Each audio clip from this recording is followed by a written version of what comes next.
Well, it's week 3 of 2026, and this is the week that the majority of New Year's resolutions will start to fall off the wagon. And I am not trying to be mean here.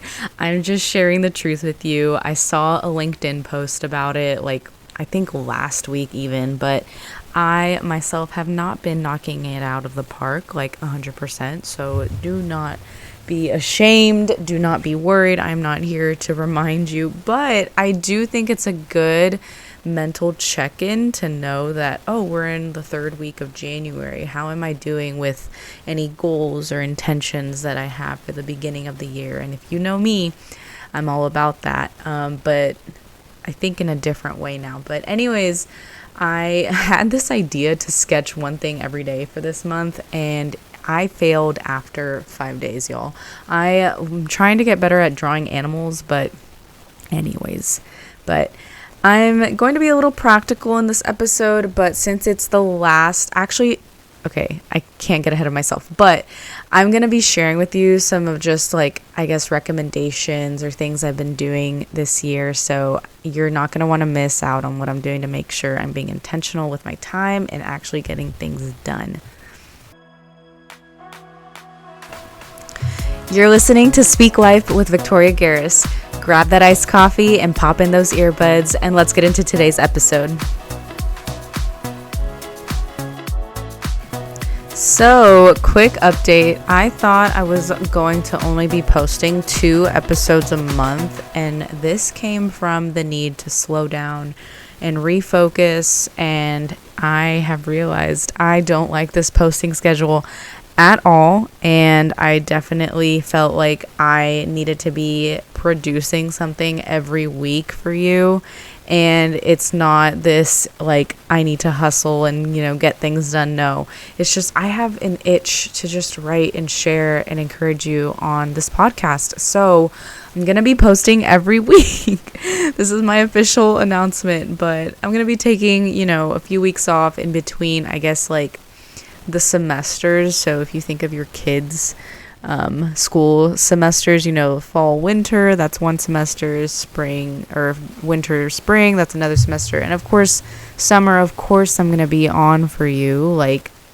Of course, I'm going to be on the podcast is what I mean, but it just makes sense to me right now. I do have more bandwidth, thankfully, to stick to the schedule. And I hope you're excited as I am, because I actually really love writing. I don't really want to call it a script, because I do write what I'm going to say, what I'm going to share with you. It just helps me get to the point faster than saying a bunch of likes and ums, and I still do that. But, anyways, if you want to speak more clearly, I highly encourage you to write or journal, just saying. But anyways, so now that that's out of the way, the best way to support the podcast is to leave a review on Apple Podcast or wherever you're listening. And I hope that you do leave a review, share, and of course, subscribe to the show. So I need to do a little bit of updates on all the things now that I'm going to be posting weekly. But anyways, I'm glad that you're going to be able to look forward to it. So today's episode was inspired by a chat that I had with a friend, and we actually see each other every Wednesday and Sunday. Our daughters are in choir on Wednesdays, and so that gives us a good hour to just chit chat and have some girl time. But anyways, so I just shared with her how I recently started tracking my screen time, and when I say tracking, I mean that I'm looking at my screen time widget on my phone and making sure that I stay about under 3 hours. Now, I know I brought this up in my last episode about online fatigue, and that just feels like it was so long ago. That's what I'm saying, y'all. I know it came from a good, honest place, but I'm ready to be back posting every week. Sorry, I'm just still on that. Anyways, but you can just assume that I'm undergoing some sort of metamorphosis of someone who spends more time living and less time on her phone. And you know how people say that they're chronically online? Well, I would say I'm chronically living, That sounds so silly, but I just think it's funny. And I think you would like to do the same thing too. Like, I know there's so many people getting Brick. It's like a device that you put on your phone to kind of lock it. And I thought about getting one of those, but I wanted to fix the root cause of the issue, which was me. But my point is that I have just been really loving the screen time widget. It has been a game changer, and it's only January, so you have 11 more months to make small changes that are going to really impact you this year, and I promise you, it'll be worth it. And if you have an iPhone, add the screen time widget on your screen. There is a YouTube tutorial link that I added in the show notes because I'm so passionate about this. I just really believe it starts with awareness. And I know there's so many people saying you need to be aware of this, aware of that, but I'm saying this is the one thing. If you can focus your attention and just being aware of how much time you're spending on your phone, it'll even give you an option to see like the breakdown of different apps that you're on and how many minutes and hours. Like even when in the morning when I just check my phone to hit the alarm to stop or snooze, it'll show you've been on your phone like 28 seconds, and I'm like, oh my goodness. But it's really helpful. So again, that link is in the show notes. But the second thing I am doing this year is using Asana. So if you don't know what Asana is, it's basically like an online website or online app. You can use it on your phone and your computer, but it helps you track tasks. I think it's mainly for project management, but I've been using this mainly for work-related tasks. And if you know the OG podcast about time management, before I kind of rebranded and all that, you know that I use a physical planner, which is the Dream Planner. I'm going on 3 years with that physical paper planner. It is amazing. I'm gonna give my thoughts on it at the end of the year because I think I'm kind of ready to move on to a new format. But anyways, I'll have that also linked in the show notes for you to check out. But I also use a digital planner, so I use Google Calendar, and I say that the physical paper planner is to write down your intentions, and the digital planner is for like urgencies, appointments, things that have to get done like with a deadline. And so anyways, that's my little tangent on that. But to help keep track of like personal project tasks and work tasks, I've been doing a little freelancing. That's why I say personal project tasks. Asana has been my go-to. Oh my goodness. And this is not sponsored, I promise, but it'd be nice if it was. But it's just so helpful with creating different projects and setting up different tasks. And I now can go into a time block, knowing what needs to get done and knocking only that task out during the allotted time I have, or whatever, set of tasks I have. And it's just such a game changer. I really think you should try it if you struggle maybe at work or like even at home with like planning a birthday party or like planning, I don't know, Thanksgiving dinner, like breaking down the project into smaller tasks versus this big long to-do list. Like I think we all hate that. So, and it's fun to like click the boxes, like to check them off. It's really cute. But anyways, there is a free version. I only use the free version, but you can get the premium version for a 2-week trial. But yeah, you can literally just set up tasks in each project and set due dates or reoccurring tasks. And so it's just been really helping me stay organized. And I have never felt more just like clear. I know what to do. It's gotten done. That's it. It's out of my head. So link for that is also going to be in the show notes. I'm going to be linking everything I talk about because I just like to share these things. I've learned that about myself, is that I just like to share things that help me in hopes that it will help someone else. I think I've just always been like that. I don't know why it took me a long time to realize that. But anyways, so I want to share a quote from one of my favorite authors before we go into number 3. And again, it's James Clear from the book Atomic Habits, another big, huge recommend. I'll link that in the show notes as well. But he says, you do not rise to the level of your goals, you fall to the level of your systems. This is so true, and I will spare you on the tangent of this quote, but he's basically saying if you don't have the system in place to create or keep up the good habit you want to do, you're not going to meet that goal that you intend to reach from those habits. So I could probably do another deep dive into this episode, but if you actually look back to previous episodes, I used to mainly focus on time management for my old podcast, I guess, if I want to call it that. And I go deep into, what it means to create good systems to help you build good habits, because I know that we're all trying to do that. And I think it is a good, what's the opposite of a waste of time? A good investment of our time to do things that we know are going to help us. And it's not because we're trying to fix ourselves to becoming this person. It's more of a heart posture, an intention, a desire to live our lives intentionally and to steward what God has given us. And I think that so many times we just are like, well, I didn't get to it, so whatever. And you know how it goes. But moving on to number 3, I am reading more. Yes, I am reading fiction right now. And I told myself I would finish a specific series, and I'm going to start a nonfiction book soon with a friend. And sidebar, I originally planned to do a book club for this podcast, but it just doesn't fit with my schedule right now, and that's okay.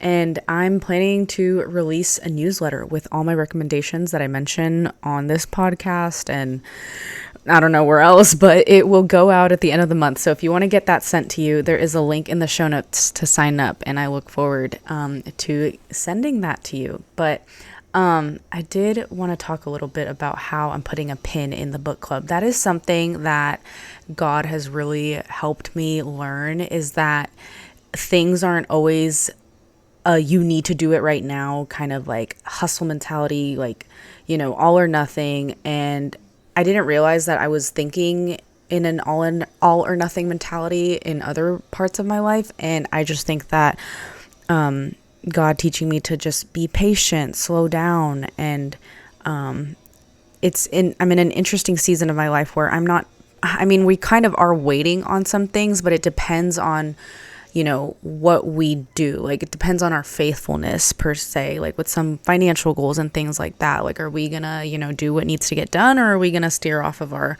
track? And so with that being said, I don't really, I'm not waiting to hear back from something, or to see, this person will, I don't know, talk to me. I don't know. If you understand what I'm saying, it's like, I'm not in a season of, oh my goodness, like, when is this season going to end? And I think now that I'm talking about it, I believe that I've grown from that mentality of thinking, like, when is this season going to end and get to the next one? It's more of like, I really want to be present in this moment, in this time of my life, in each day that I am given. And so that is that. But back to reading, I'm finding that the screen time awareness is also rewiring my brain just to get things done so I have more free time. And I was telling my husband, I feel like a child again, because I'm going through this thought process of, I need to get this chore done so I can play my game. And yes, I do play video games. I play a video game called Stardew Valley with my family.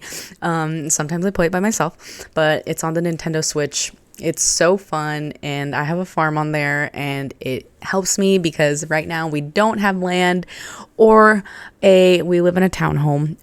So it just, I envision myself in a homestead and growing things, and it's, it makes me want to do it more. Like, I kind of wanted to do that before, but now I'm like, man, I'd really love to grow something and have an animal or two.